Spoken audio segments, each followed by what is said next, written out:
Hey guys, this is Stan Prokopenko. Welcome to another episode of Proko. In this episode, I will show you step by step how I draw an eye. I recommend you watch my previous video in which I cover the structure of each individual part of the eye. So, every drawing starts with a lay-in. This phase is usually linear and is focused on proportions and shape design. You want to make sure that the major shapes are the right size and in the right place before you start adding details. Most of the time, my lay-in process involves starting with the biggest shapes and then breaking it up into smaller and smaller shapes. Start with the angles of the eyebrow, go down the side of the nose, under the bottom lid, and around the side of the socket. I like to group the lids, sclera, and iris into one shape at first. I feel that it's easier to get this shape accurately placed inside the socket instead of drawing all the pieces individually. I make sure to observe all the angles of the plane changes. Then I can break down this group into smaller pieces. When you're drawing the lids, make sure you include the bottom plane of the top lid and the top plane of the bottom lid. This will show the thickness of the lids. This eye is looking directly at us, so it will be a perfect circle. Usually the top lid will cover more of the iris than the bottom lid. Don't forget about the thickness of the eyebrow, and make sure that the distance from the brow to the top lid is correct. Step 2. The two-value stage is very important. Most people want to jump ahead and start rendering details. If you're advanced, you can do whatever you want. Otherwise, I suggest simplifying the process. The two-value stage involves separating the areas that are directly lit from areas that are in shadow. To clarify, halftones are considered part of the lights, and reflected light is considered part of the shadow. If this terminology isn't familiar to you, I'll try to get a video on that later. For now, you can take a look at my blog post. I've added a link to it in the description box below. So I'm observing the light pattern and trying to design those shapes. This stage should look clean and graphic. You should only have one value for the lights and one value for the shadows. My shadow value is usually around 4 on the value scale. Number 3. Now I'll put in the darkest areas of the drawing.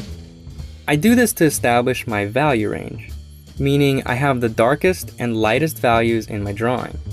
You'll typically find the dark accents in core shadows, deep creases like on the top lid, and areas that have a darker local value, like the hair of the eyebrow.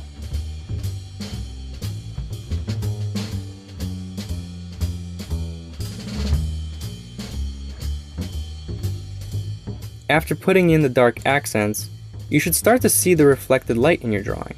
Notice that I didn't erase the reflected lights to make them lighter. I just darkened around them.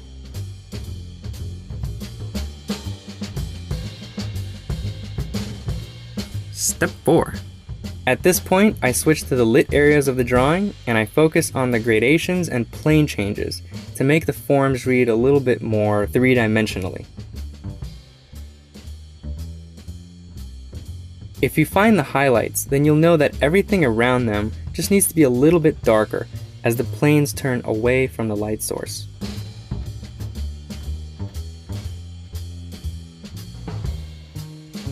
And step 5. Finally, I'll go through the whole drawing one more time and clean up anything that I think can make the forms read better. I'll sharpen some edges, clean up shapes, and maybe add some more details.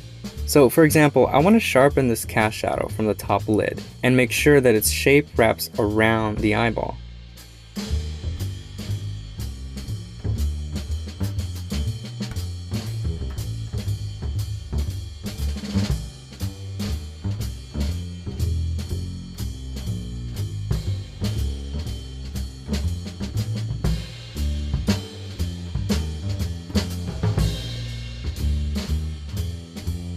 I'll add some fuzzy eyelashes, and I'm almost done here.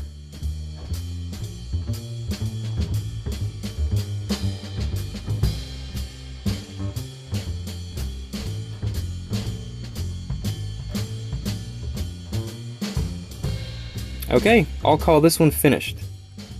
I'll be giving away this drawing and the drawing I did in the previous video.